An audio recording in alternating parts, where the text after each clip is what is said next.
একটু জানতে চাই, যেটা হচ্ছে ধরেন আপনারা তো প্রত্যক্ষভাবে আন্দোলনের সঙ্গে জড়িত ছিলেন, মানে পুরো প্রতিবেদনটা নিশ্চয়ই পড়েছেন আপনি। সেই প্রতিবেদনে পুরো প্রতিফলনটা মানে প্রত্যাশিত প্রতিবেদন বলে বলবেন, সন্তুষ্ট আপনারা পুরোপুরি?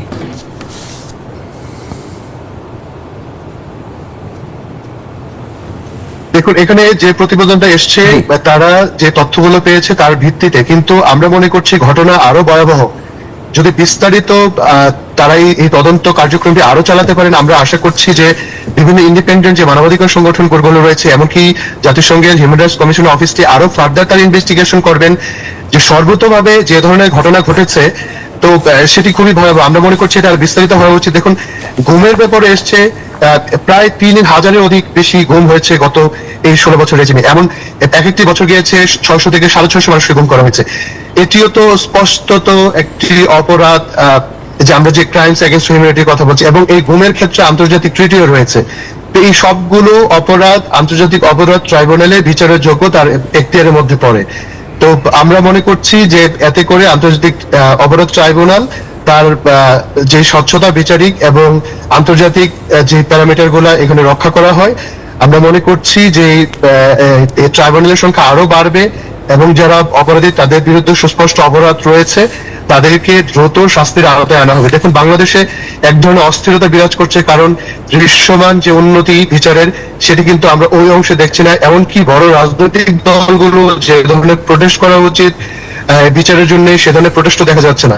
তো জনগণের মধ্যে এক ধরনের হতাশা বিরাজ করছে। পাশাপাশি যারা এই গণহত্যার সাথে জড়িত এবং পতিত শেখ হাসিনা কিন্তু দিল্লিতে অবস্থান করছেন, তার এমপি মন্ত্রীরা দিল্লিতে অবস্থান করছেন, এবং তাদের ওই সময়কার যারা পরিপুষ্ট জনপ্রশাসন সহ বিভিন্ন জায়গায় কিন্তু তাদের লোকরা রয়েছেন। আমরা সারা দেশে আবারও নতুন ধরনের নাশকতা দেখতে পাচ্ছি। তো একমাত্র আমরা মনে করছি যে বিচারের প্রশ্নে বাংলাদেশের ভবিষ্যৎ, আমরা যে নতুন রাজনৈতিক বন্দোবস্তের কথা বলছি, আমরা যে গুড গভর্নেন্সের কথা বলছি, রুল অফ ল এর কথা বলছি, আইন শৃঙ্খলা পরিস্থিতির উন্নতির কথা বলছি, যদি বিচার প্রক্রিয়াটা দ্রুত আগায় তাহলে এগুলো সম্ভব।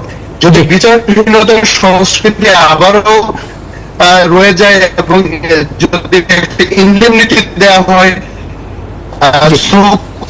বিচারের নামে, বিচারের আশা নিশ্চয়ই সবাই করছেন। আমরা নিশ্চয়ই আবার আসবো, আমি একটু স্টুডিওতে ফিরতে চাই। আমি একটু স্টুডিওতে ফিরতে চাই। আমাদের সঙ্গে আছেন ব্যারিস্টার সৈয়দ এজাজ কবির, মানবাধিকার সম্পাদক, জাতীয়তাবাদী আইনজীবী ফোরাম।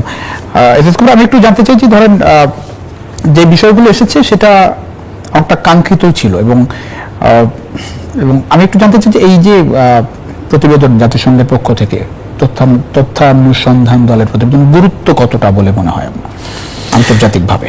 ধন্যবাদ আপনাকে। আপনার প্রশ্নের উত্তর দেওয়ার আগে আমি দুটো কথা বলতে চাই। তা হচ্ছে যে এই তথ্য অনুসন্ধান করে যে রিপোর্টটা হয়েছে, এটা হচ্ছে 1 জুলাই থেকে নিয়ে 15 আগস্ট পর্যন্ত, এই প্রায় দীর্ঘ 15 থেকে 17 বছর বিএনপি যে রাজনৈতিক আন্দোলন করেছে, এই রিপোর্ট থেকে কিন্তু একটা অনুমান করা যায় যে কি পরিমাণ আসলে বিএনপি সহিংসতার হয়েছিল। এবং বিএনপির যে প্রায় 30 লক্ষের উপরে বেশি আসামি ছিল, এক একজনের উপরে আপনার 70, 80, 100টা করে মামলা, এইগুলো যে আসলে বিএনপির মন গড়া না, বা রাজনৈতিকভাবে যে তাদেরকে নিষ্পেষণের মাধ্যমে যেতে হয়েছে, এটা কিন্তু এখন আস্তে আস্তে প্রতীয়মান হচ্ছে। এবং দেখবেন যে গুমের ইতিহাস কেবলমাত্র শুধু আওয়ামী লীগেরই, এটা অন্য কোনো রাজনৈতিক দলের নাই। আর আপনি যে রিপোর্টের যে কথাটা বলছেন, আমি একদিকে খুশি, অন্যদিকে একটু মন খারাপ ইন দ্য সেন্স যে ইন্টারন্যাশনাল কমিউনিটিরও উচিত যে আওয়ামী রেজিমের অধীনে তার দীর্ঘ 15 বছর শাসন আমলে আসলে কি হয়েছে, কি মানবাধিকার লঙ্ঘন হয়েছে, এটারও একটা অনুসন্ধান করা উচিত। কারণ এই জুলাই অগাস্ট এটা একদিনে হয়নি, it's a continuous violation of human rights, যেটা তাদেরকে এই জায়গাটাতে নিয়ে আসছে। এবং অন্যদিকে খুশি এই জন্যে যে এই ইন্টারিম গভর্নমেন্টের অধীনে থাকা অবস্থায় যে ইন্টারন্যাশনাল কমিউনিটি এরকম একটা রিপোর্ট করলেন, এটার জন্য আমি খুশি। না হলে যদি কোনো পলিটিক্যাল গভর্নমেন্ট থাকতেন, এটা হয়তো মনে হতো যে এটা একটা পলিটিসাইজড এবং এই রিপোর্টের মধ্যে এটা নিয়ে প্রশ্ন তোলার সুযোগ নাই, অবশ্যই প্রশ্ন তোলার কোনো সুযোগ নেই। বরং এই রিপোর্টে একটা খুব, আপনি খেয়াল করেছেন কিনা আমি জানি না, এখানে একটা খুব গুরুতর একটা অভিযোগ আছে, মানে মানুষ মেরেছে, গুম করেছে, হত্যা করেছে, বুলেট মেরেছে, যাই খুশি করেছে, এর বাইরে কিন্তু একটা গুরুতর অভিযোগ আছে এখানে। সিস্টেমেটিক ওয়েতে তো করেছেই, কিন্তু সেই সিস্টেমেটিক ওয়েতে কিভাবে করেছে? যৌন ও লিঙ্গ ভিত্তিক সহিংসতা ছিল এটা, যেটা এই রিপোর্টে বলেছে। তার সঙ্গে আরেকটু অ্যাড করেছে, সেটা হচ্ছে যে প্রতিশোধমূলক সহিংসতা। এখন একটা দেশের সরকার যখন লিঙ্গভিত্তিক, যৌনভিত্তিক সহিংসতা করে, রাষ্ট্র কাঠামো ব্যবহার করে, আবার সেটা যদি হয় প্রতিশোধমূলক, তাহলে আসলে এবং বিভিন্ন পত্রপত্রিকায় যেটা এই রিপোর্টের আলোকে যেটা লেখা হচ্ছে যে স্বরাষ্ট্রমন্ত্রীর আদেশে হয়েছে বা প্রধানমন্ত্রীর আদেশে হয়েছে, দেখেন একটা মানসিক জায়গা থেকে যদি বলি যে সাবেক প্রধানমন্ত্রী 96 থেকে আপনার 2001 পর্যন্ত, আমি এই 8-এর পর থেকে আমি ওনাকে প্রধানমন্ত্রী মানতে নারাজ, কারণ আমি ব্যক্তিগতভাবে মনে করি উনি কোনো ইলেকশনের মাধ্যমে জনগণের ম্যান্ডেট নিয়ে আসেন নাই, উনি জোরপূর্বকভাবে ষড়যন্ত্রমূলকভাবে আসছেন। তো ওনার এটা সত্যি দুঃখজনক যে ওনার পরিবারকে যেভাবে হত্যা করা হয়েছিল, সেই ক্ষেত্রে আসলে ওনার তো মানসিকভাবে সুস্থ থাকার কথা না, এটা কোনো সাধারণ মানুষের এভাবে সুস্থ থাকার কথা না। কিন্তু সেই মানসিক অবস্থান থেকেই যদি হয়, তাহলে আমার মনে হয় যে প্রতিশোধমূলক সহিংসতাটা করাটা সম্ভব। কিন্তু সেরকম মন মানসিকতা যদি থাকে, তাহলে আমার মনে হয় এরকম ব্যক্তিকে বা যারা এরকম ব্যক্তির অধীনে রাজনীতি করেন এবং ফলো করেন, এনাদের আসলে রাজনীতিতে না থাকাই উত্তম গোটা দেশের জন্য। বাংলাদেশের যে রাষ্ট্র কাঠামো, ধরেন সরকারের যে কাঠামো থাকে, সেই জায়গায় কি এই প্রতিবেদনের মধ্যে আরো একটু এস্টাবলিশ হলো যে সরকার প্রধান যা চাইবেন তাই সম্ভব? পুরাপুরি না। আমি যেটা বলতে চাই সেটা হচ্ছে যে সরকারের কাঠামো, রাষ্ট্রের কাঠামো, পুলিশের মধ্যে সরকার প্রধান বললেন যে যাও তোমাকে গুলি করে আসতে হবে, তাকে গুলি করে কেন আসতে হবে?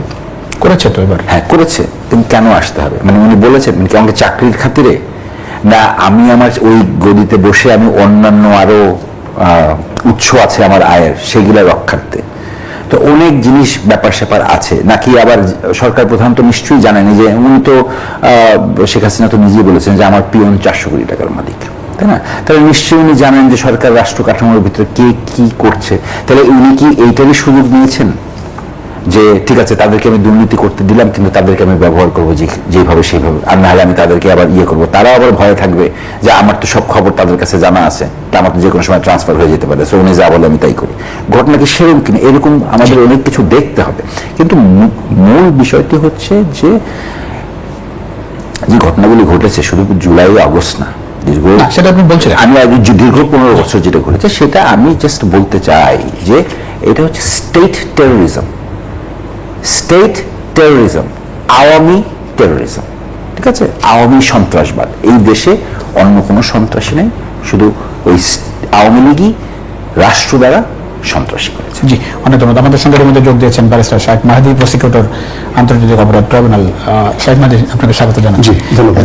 আমরা আলোচনা করছিলাম জাতিসংঘের প্রতিবেদন নিয়ে। আমি একটু বিচারের পার্সপেক্টিভে জানতে চাই, এই যে যেটি বড় শিরোনাম আজকে, যে শেখ হাসিনার বিরুদ্ধে গুরুতর মানবাধিকার লঙ্ঘনের প্রমাণ পেয়েছে জাতিসংঘ, এবং স্পষ্টভাবে বলা হচ্ছে যে শেখ হাসিনার নির্দেশে এই গণহত্যা চালানো হচ্ছে, গুলি চালানোর নির্দেশ শেখ হাসিনার পক্ষ থেকে এসেছে, স্বরাষ্ট্রমন্ত্রীর পক্ষ থেকে এসেছে। বিচারের ক্ষেত্রে এই প্রতিবেদন কতটা গুরুত্বপূর্ণ ভূমিকা পালন করবে? জি, ধন্যবাদ।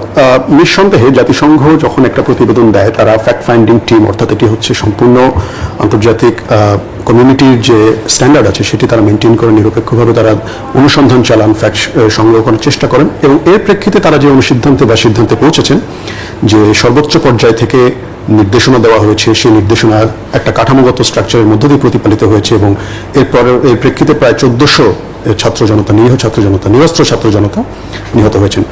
এটা ডেফিনেটলি আমাদের বিচারিক কার্যক্রমে এবং তদন্ত যে চলমান রয়েছে, তদন্ত কার্যক্রমে অত্যন্ত গুরুত্বপূর্ণ একটি প্রমাণ এবং একটি সাক্ষ্য হিসেবে বিবেচিত হবে।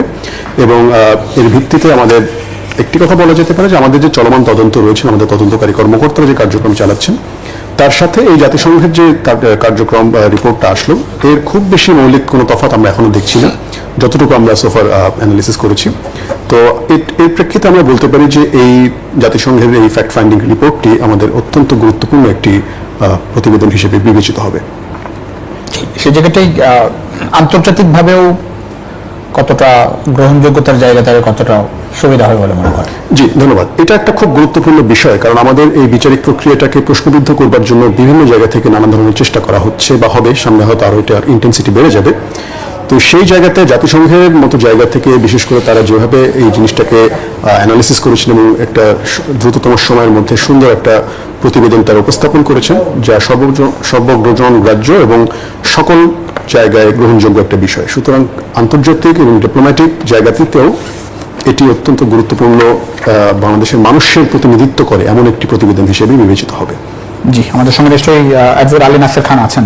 আলী নাসের খান, একটু আপনার কাছে জানতে চাই, সেটা হচ্ছে যে আওয়ামী লীগের সরাসরি নির্দেশে, আওয়ামী লীগ সরকারের শেখ হাসিনার সরাসরি নির্দেশে গুলি চালানো হয় বলা হয়েছে এবং ক্ষমতায় টিকে থাকতে পুরো বিষয়টি করা হয়েছে, সেটাও আসলে বলা হয়েছে। আমি একটু জানতে চাই যে এই প্রতিবেদনের মধ্য দিয়ে আওয়ামী লীগ কি আরো বেশি কণ্ঠাস হবে বলে মনে করেন? আন্তর্জাতিকভাবে আওয়ামী লীগের অবস্থানটা কোথায় থাকবে বলে মনে করেন?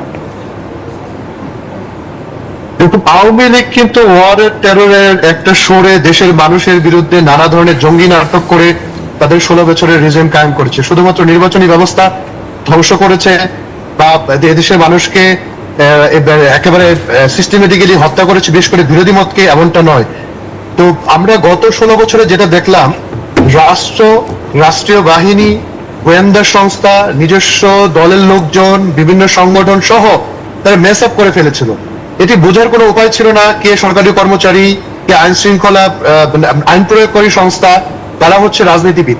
এই টোটাল ফোর্সটা একটা স্যাটানিক ফোর্স আকারে একটা কিলিং মিশনে ছিল গত 16 বছর। এটি তারা বিশেষ করে 14 পর থেকে এবং 18 পর থেকে আমরা এটি দেখলাম যে এটি আরো যোদ্ধভাবে করা হয়েছে।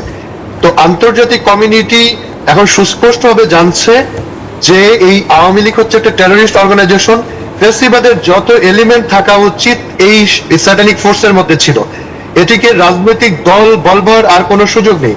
এর নেতৃত্বে যিনি রয়েছেন পতিত শেখ হাসিনা, তিনি আসলে একটা টেররিস্ট সংগঠনের প্রতিনিধিত্ব করেন। তাকে মাফিয়া আমরা বলতে পারি। এবং দেখুন, দিল্লি তাকে যে রিসোর্টটি দিয়েছে, সেখানে যে থাকছে, এটি আন্তর্জাতিক আইন কানুনে কোনোভাবেই সিদ্ধ করা সম্ভব নয়।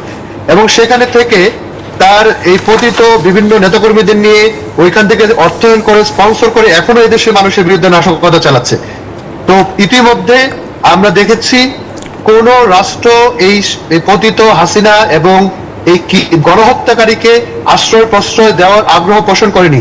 এমনকি আমরা দেখেছি স্বৈরাচারী শাসন যেসব দেশগুলোতে রয়েছে, বেলারুশের মতো দেশ, সেই দেশও তাকে আশ্রয় প্রশ্রয় দেয়নি। নর্থ কোরিয়া দিবে কিনা আমরা জানি না, আশা করি সেখানেও তাদের জায়গা হবে না। তো দিল্লি তাকে এবং তার দোসরদের কিভাবে এখানে আশ্রয় প্রশ্রয় দিচ্ছে, এটি বাংলাদেশের মানুষকে যাবনা হতাশ করেছে, ক্ষুব্ধ। আমরা মনে করছি এটা এক ধরনের যুদ্ধ ঘোষণার সামিল। দেখুন, বন্দি প্রত্যর্পণের তো চুক্তি রয়েছে ভারতের সাথে। ভারতীয় যদি কোনো টেররিস্ট বাংলাদেশের সীমানায় ধরা পড়ে, তো বাংলাদেশ সরকারকে যদি রিকোয়েস্ট করা হয়, সেটি আইন অনুযায়ী তাকে প্রত্যর্পণ করা হয়। তো বাংলাদেশ সরকারের পক্ষ থেকে বারংবার বলা হচ্ছে এই যে গণহত্যাকারী তাদেরকে ফেরত দেওয়ার জন্য, কারণ এখানে তাদের উপস্থিত করে বিচার নিশ্চিত করতে হবে। ট্রায়াল ইন অ্যাবসেন্সিয়া তো হয়, কিন্তু আমাদের হাতের নাগালে যেখানে রয়েছে থাইল্যান্ড এবং ভারতের মতো দেশগুলো, যার সাথে আমাদের চুক্তি রয়েছে বন্দি বিনিময়ের, সেই চুক্তির প্রতি আমরা আশা করছি দিল্লি সম্মান প্রদর্শন করবে এবং তাদেরকে ফেরত দেবে।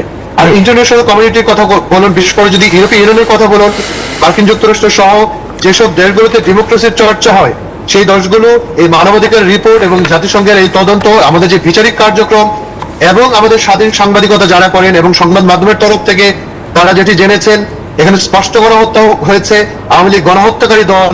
এবং আন্তর্জাতিক ভাবে এখন আমরা আশা করছি সেখান থেকে বার্তা আসবে যাতে আওয়ামী লীগ নিষিদ্ধ করা হয়, যেটি গণমানুষ এবং এদেশের সামাজিক, সাংস্কৃতিক, রাজনৈতিক সংগঠনগুলো দাবি জানাচ্ছে যে আওয়ামী লীগকে ফ্যাসিবাদের দায়ে, গণহত্যার দায়ে 16 বছরে জুলুম নিষ্পেষণ চালানোর কারণে এবং সহিংসতা করার কারণে এবং প্রতিশোধমূলক রাজনীতি এবং প্রতিশোধমূলক যে বল প্রয়োগ করেছে ইত্যাদির কারণে তাদেরকে এদেশে নিষিদ্ধ করে, বিশেষ করে নিবন্ধন বাতিল করে তাদের নির্বাচন। বললেন এখানে জাতিসংঘের যে প্রতিবেদন এসেছে সেখানে তারা সুপারিশ করেছে, সেখানে বলছে যে এই ঘটনার বিচারের ক্ষেত্রে তারা একেবারে শতভাগ এখন বিচার অবশ্যই হতে হবে, কিন্তু এই ঘটনা ধরে কোনো রাজনৈতিক দল নিষিদ্ধ না করার সুপারিশ এসেছে।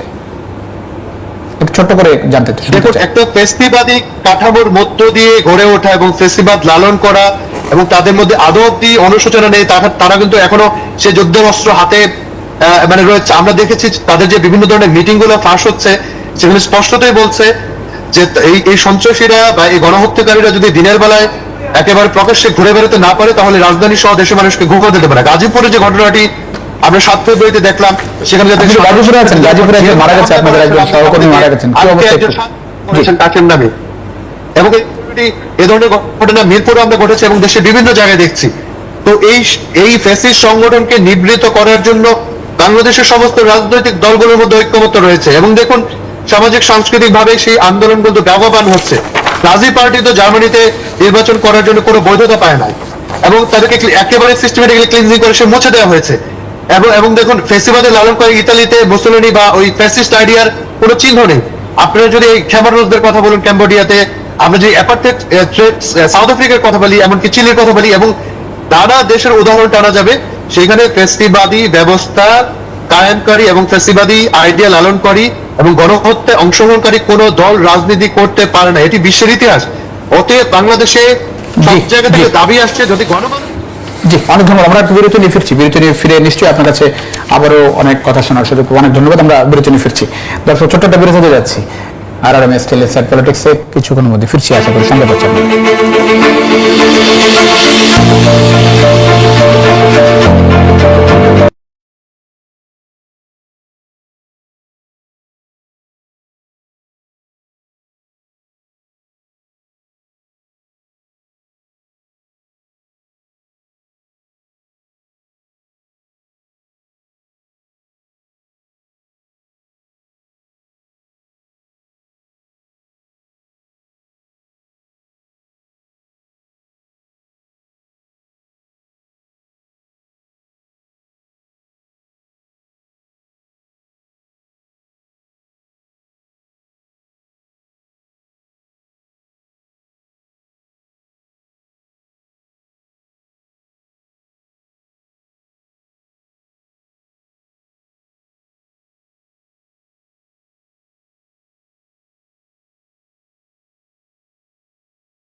দর্শক আবারও স্বাগত আরআরএম স্টিল ইনসাইড পলিটিক্সের সঙ্গে আছেন প্লাবন রহমান। আমরা কথা বলছিলাম জুলাই হত্যাকাণ্ড এবং জাতিসংঘের প্রতিবেদন নিয়ে। আমাদের সঙ্গে আছেন ব্যারিস্টার সৈয়দ এজাজ কবির, আছেন ব্যারিস্টার শাইখ মাহদি, অ্যাডভোকেট আলী নাসির খান আছেন গাজীপুর থেকে।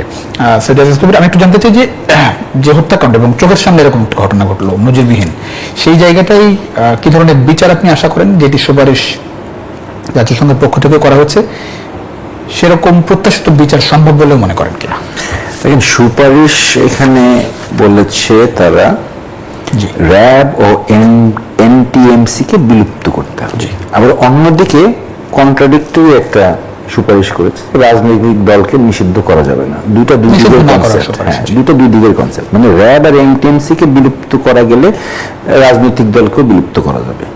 আর যদি এই কনসেপ্টে বিশ্বাস না করে, তাহলে র্যাব ও এনটিএমসিতে যারা জড়িত ছিল তাদের বিচার করতে হবে। র্যাব ও এনটিএমসি কে বিলুপ্ত করার প্রয়োজন নাই, ঠিক আছে না? এবং এটাকে আবার পুনর্গঠন করে একটা সিস্টেমেটিক ওয়েতে র্যাব ও এনটিএমসি কে চালানো যাওয়া সম্ভব, ঠিক যেভাবে একটা রাজনৈতিক দলকে পুনর্গঠন করে চলা সম্ভব।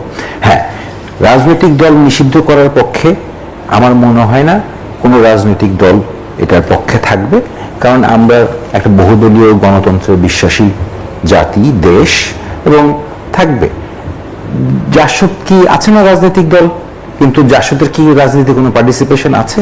নাই তো। সেই বাকশালের আমলে বা শেখ মুজিব সাহেবের আমলে আপনার জাসদকে পিটে ছাড়খাড় করে নিষিদ্ধের দাবি তো জোরসোরে এখনো আছে মাঠে। রাজনৈতিক দলগুলো যদিও এটা অপোজ করছে, কিন্তু নিষিদ্ধ করলে সমস্যা কি দেখেন? না, দেখেন, রাজনৈতিক দলের বা রাজনীতির পার্সপেক্টিভ থেকে যদি বলি যে একটা দলকে আসলে নিষিদ্ধ করে কোনো লাভ নেই। জনগণ যদি তাদেরকে না মানে, জনগণ যদি তাদেরকে গণায় না ধরে, তাহলে সে জাসদে পরিণত হবে, তাই না? নিষিদ্ধ করার দরকার কি? এই যে ধরেন কথার কথা, বাকশাল করে তো শেখ মুজিবুর রহমান নিজেই আওয়ামী লীগকে নিষিদ্ধ করেছিল, জামাতকেও নিষিদ্ধ করেছিল, তাই না? তো জামায়াতও এখন আছে, আওয়ামী লীগও এখন আছে। কেন? সেটা জিয়াউর রহমানের অবদান, বহুদলীয় গণতন্ত্রের কারণে। আবার সেখানে আবার যদি দোষ দিতে চান জিয়াউর রহমানকে, দিতে পারেন, কারণ জামাতও ফেরত আসছে, আওয়ামী লীগও ফেরত আসছে। তাদের যে পলিটিক্যাল নিউসেন্স যেটা ক্রিয়েট করার, সেটা তারা ক্রিয়েট করতে পারছে। এখন আমাদের সোসাইটি, আমরা যত মাত্র 52-55 বছর বয়স হয়েছে আমাদের দেশের, আমাদের সেই ম্যাচিউরিটি লেভেল, আমাদের সোসাইটি থেকে সেই লেভেলটা পলিটিক্যালি আরো ম্যাচিউর হওয়া, হ্যান্ডেল করা, এটা আস্তে আস্তে আশা করি হবে। কিন্তু রাজনৈতিক দল নিষিদ্ধ করলে সেটা গণতন্ত্রের উপরে একটা আঘাত আসে। কিন্তু একই সাথে আপনি যদি বিশ্বের দিকে দেখেন, ফ্যাসিস্ট, যেটা একটু আগে আমার সহ আলোচক যিনি ইয়েতে বললেন, যে নাজির পার্টি বলেন, মুসলিম পার্টি বলেন, গণহত্যা যারা করেছে তারা তো আসলে রাজনৈতিক দল হতে পারে না। মানে তাদের তো আসলে কোনো আদর্শটা থাকতে পারে না। রাজনৈতিক আদর্শ তো হচ্ছে যে আপনি জনগণকে সাহায্য করবেন, জনগণকে উপকার করবেন, দেশ চালাবেন, জনগণের স্বার্থে, নিজের স্বার্থে, দেশকে বহির্বিশ্বে আপনি মাথা দাঁড় করিয়ে দাঁড়াবেন। সেই জায়গায় যদি আপনি নিজের দেশের জনগণের উপরে আপনি অত্যাচার করেন, গুম করেন, খুন করেন, নিজের দেশের পুলিশ বাহিনীকে, সেনাবাহিনীকে ব্যবহার করেন, এটা তো আসলে দুঃখজনক। এরকম যাদের মন মানসিকতা এবং এদেরকে যারা সাহায্য করেছে, এবং এটা যদি ধরেন এই সাহায্যের, এই দোসরদের সহযোগিতা যদি মনে করেন একজন ভিখারিও করে থাকে, একটা টাকা ভিক্ষা নিয়ে মুখ চুপ, আমার মনে হয় তাকেও সাজা দিতে হবে। এবং এই আন্দোলনে যদি একজন আপনার পঙ্গু কোনো মানুষ যদি সাহায্য করে থাকে ছাত্রদেরকে, তাদেরকেও রেকগনাইজ করতে হবে। কিন্তু একই সাথে এইখানে এই ফ্যাসিবাদ যেন মাথা চাড়া না দেয়, এই মন মানসিকতা, এই সাইকোলজিটা যেন আমাদের রাজনীতিতে না থাকে, এবং এটার জন্য বিচার করতে হবে। বিচার করে আমাদেরকে আমাদেরকে এটা বিচার করতেই হবে, এবং সুষ্ঠু বিচার করতে হবে। এটা ওই যে আওয়ামী লীগ যেভাবে জামাতের বিচার করেছে, যে সুখরঞ্জন বালি সাইদির বিরুদ্ধে সাক্ষী দিতে চায় না, বিধায় তারা কোর্টের থেকেই গায়েব করে নিয়ে গেছে, এরকম বিচার করলে হবে না। কিন্তু বিচার কিন্তু সুষ্ঠু প্রক্রিয়ার মধ্যে দিয়ে হতে হবে। জি, অনেক ধন্যবাদ। শাইখ মাহদি, আমি একটু জানতে চাই যে ধরেন যারা দায়ী, তাদের যথোপযুক্ত বিচার কতটা সম্ভব বলে মনে করছেন আপনি? প্রত্যাশাই এই জায়গাটা একটু শুনতে চাই। জি, ধন্যবাদ। এখানে প্রথম বিষয় হচ্ছে আমাদের আজকের যে অবস্থানটা, এটা একটা রক্তস্নাত পথ পাড়ি দিয়ে আমরা এই জায়গাটা এসেছি, প্রায় 1500 মানুষের রক্তের বিনিময়ে, এবং এই রক্তের দায়টা আমাদের আছে যে একটা সুষ্ঠু বিচার করা। এবং যেটা আমার কলিগ বললেন মাত্র, যে বিচারটা হতে হবে সব মানে সুবিচার, বিচারের মতো, কোনো ধরনের তাড়াহুড়া বা কোনো ধরনের গোজামিল দিয়ে কোনো ধরনের অবিচার যেন না হয়ে যায় সে বিষয়টা আমাদের দেখতে হবে। তো এই সমস্ত বিষয় মাথায় রেখে আমাদের প্রত্যাশা এবং আমাদের কাজের ধরন সবসময় থাকবে যে আমরা যেন সম্পূর্ণ সুবিচার নিশ্চিত করতে পারি, এবং এই লক্ষ্যে আমরা কাজ করার চেষ্টা করছি এবং দেশবাসীর প্রত্যাশা এটি, এবং চেষ্টা করবো আমরা আমাদের তদন্ত কার্যক্রম শেষ করার পর যখন বিচার প্রক্রিয়া শুরু হবে একটা সুষ্ঠু বিচার করার মাধ্যমেই এই যে জুলাইয়ের যে গণহত্যা বা একটা মানবতাবিরোধী অপরাধের পর যে নতুন বাংলাদেশের জন্ম হয়েছে, এই নতুন বাংলাদেশে যেন আর এই ধরনের কোনো বিচারিক হত্যাকাণ্ড বলি বা বিচারের নামে অবিচার বলি এই ধরনের কোনো দৃষ্টান্ত যেন না থাকে। তো আমাদের প্রত্যাশা এবং আমাদের চেষ্টা বিচারিক প্রক্রিয়া চলছে কত দূর? আচ্ছা, না, বিচারিক প্রক্রিয়া এখনো তো তদন্ত কার্যক্রম চলছে, তদন্ত কার্যক্রম শেষ হওয়ার পরই আমাদের আসলে বিচারিক যে ট্রায়াল প্রসেস যেটা আমরা বলি সেটা শুরু হয়ে যাবে আর কি। এবং আমরা চেষ্টা করছি যে অযাচিতভাবে যেন সময় নষ্ট না হয়, কিন্তু আবার খুব বেশি তাড়াহুড়ো করতে গিয়ে যেন কোনো ভুল ত্রুটি না হয় সেটিও আমাদের একটা গুরুত্বপূর্ণ বিবেচ্য বিষয়। মানে ধরুন বিচার, সুষ্ঠু বিচার করতে গেলে, প্রশ্নাতীত বিচার করতে গেলে যেসব ফাইন্ডিং দরকার সেগুলো পাওয়া যাচ্ছে মানে এটা তদন্ত চলছে, আশা করছি তদন্তে আমরা অনেক কিছুই দেখতে পাবো সামনে, এবং তদন্ত প্রতিবেদনগুলো আসলে তখনই আসলে দিবালোকের মতো প্রতিভাত হয়ে যাবে যে আসলে এই অপরাধগুলো কে করেছে বা কিভাবে সংঘটিত হয়েছে, এবং তার পুঙ্খানুপুঙ্খ তথ্য প্রমাণও চলে আসবে। তবে একটা বিষয়ে আসলে পরিষ্কার করা উচিত, যেটা আজকে জাতিসংঘের প্রতিবেদন কিংবা আমাদের আজকে প্রধান উপদেষ্টার যে আয়নাঘর উন্মোচন যেটাকে আমরা বলে থাকি, এর মাধ্যমে একটা জিনিস বেরিয়ে এসেছে যে সত্য আসলে কখনোই চাপা দিয়ে রাখা যাবে না, সত্যই সেটা প্রকাশিত হবেই। এবং আমাদের পরিশ্রম বা আমাদের দেশবাসীর প্রত্যাশা সবকিছু মিলে আমরা বিশ্বাস করি যে সত্য এবং সুবিচার এই দুটাই আমরা দেখতে পাবো। গতকাল আইন উপদেষ্টা একটা কথা বলেছিলেন যে ফেব্রুয়ারির মধ্যে কিছু মামলার তদন্ত শেষ হবে এবং অক্টোবরের মধ্যে 3-4টি মামলার রায় তিনি আশা করছেন। আপনার শেষ বাক্যের মধ্যে উত্তরটা আছে, এটা আসলে একটা প্রত্যাশা, আমরা যেটা এইভাবেই দেখি, এটা জাতির একটা অ্যাসপিরেশন যে আসলে যত দ্রুত সম্ভব একটা বিচার হয়তো অনেকেই দেখতে চান, কিন্তু আসলে বিচারিক প্রক্রিয়া তো আসলে বিচারের গতিতেই চলবে, আদালতের গতিতেই চলবে। তো আমাদের চেষ্টা থাকবে যথাসাধ্য এই জিনিসটাকে জাতির প্রত্যাশা পূরণ এবং বিচারের মান রক্ষা, এই দুটো বিষয়ের মধ্যে সমন্বয় করার। জি, এস কবির, দলগুলো আসলে শিক্ষা নেয়। আজকে যেটি জাতিসংঘের ফ্যাক্ট ফাইন্ডিং কমিটি তাদের পক্ষ থেকে যেটি বলা হয়েছে যে শেখ হাসিনার যে পরিণতি, সেই পরিণতি থেকে যাতে ভবিষ্যৎ রাজনীতিবিদরা শিক্ষা নেন। না, এটা তো স্বাভাবিক, আমরা সবসময় দেখে আসছি যে ইতিহাস থেকে আমরা শিক্ষা নেই না। তো আশা করি যে শিক্ষা আমরা সব রাজনীতিবিদরাই নিব, ছোট বড় আমরা যারাই আছে। তবে একই সাথে এটাও মাথায় রাখতে হবে যে ইতিহাস যদি আপনি দেখেন, এই চরিত্র, এই ধরনের প্র্যাকটিস এটা শুধু আওয়ামী লীগের মাঝেই আছে। আপনি এটা আওয়ামী লীগের ছাড়া অন্য কোনো রাজনৈতিক দলের মধ্যে পাবেন না, এমনকি আপনি এরশাদের মধ্যেও পাবেন না, বিএনপির মধ্যে তো ছিলই না। আপনি এই যে গুমের হিসাব আপনি বিএনপির কোনো ইয়েতে আপনি দেখাতে পারবেন না। এরশাদের আমলে গুম হয়েছে কিনা আমার জানা নেই, কিন্তু গুম আপনি কিন্তু আওয়ামী লীগের ইতিহাস। কিন্তু ওনারা যদি এখন ওনাদের ইতিহাস থেকে যদি শিক্ষা না নেয় এবং এটাই যদি ওনারা কন্টিনিউ করতে থাকে, তাহলে তো এটা তো ওনাদের জন্য খারাপ, দেশের জন্য খারাপ, জাতির জন্য খারাপ, আমাদের জন্য খারাপ। সেই ক্ষেত্রে দেশের জনগণকে আবার একটা বিবেচনায় আনতে হবে যে ওনারা কি ইতিহাস থেকে শিক্ষা নিয়েছেন কি নেন নাই। এখন ওনারা যদি ইতিহাস থেকে শিক্ষা না নেন, তাহলে বলতে হবে যে এরকম পালিয়ে যেতে হবে বা চলে যেতে হবে, আপনার ভারতে বসে থাকতে হবে। ওনারা তো অতীতে স্বাধীনতা যুদ্ধ তো ওনারা ভারতে বসেই করেছেন, তারপরে আপনারা এখন ওনারা ভারতে আছেন। তারপরে জিয়া রহমানের আমলে আমি যদি বইপত্র পড়ে যা শুনেছি যে এরকম অনেকেই আছেন যে বাংলাদেশকে অস্থিতিশীল করার জন্য আমাদের বাংলাদেশি ভাইয়েরই ভারত থেকে বাংলাদেশে আক্রমণ করেছেন। এবং প্রয়াত মাহফুজুল্লাহ সাহেবের বই শহীদ জিয়া রহমানের উপরে যেই পলিটিক্যাল বায়োগ্রাফিটা লেখা হয়েছিল, ওখানে বেশ দু একজনের নামও আছে, those horses are still alive. I think তাদেরকে জিজ্ঞেস করা উচিত তুমি কেন তখন নিজের দেশের উপরে আক্রমণ করছিলে বর্ডারের ওই পার থেকে, এবং তোমার কে সাহায্য করছিল।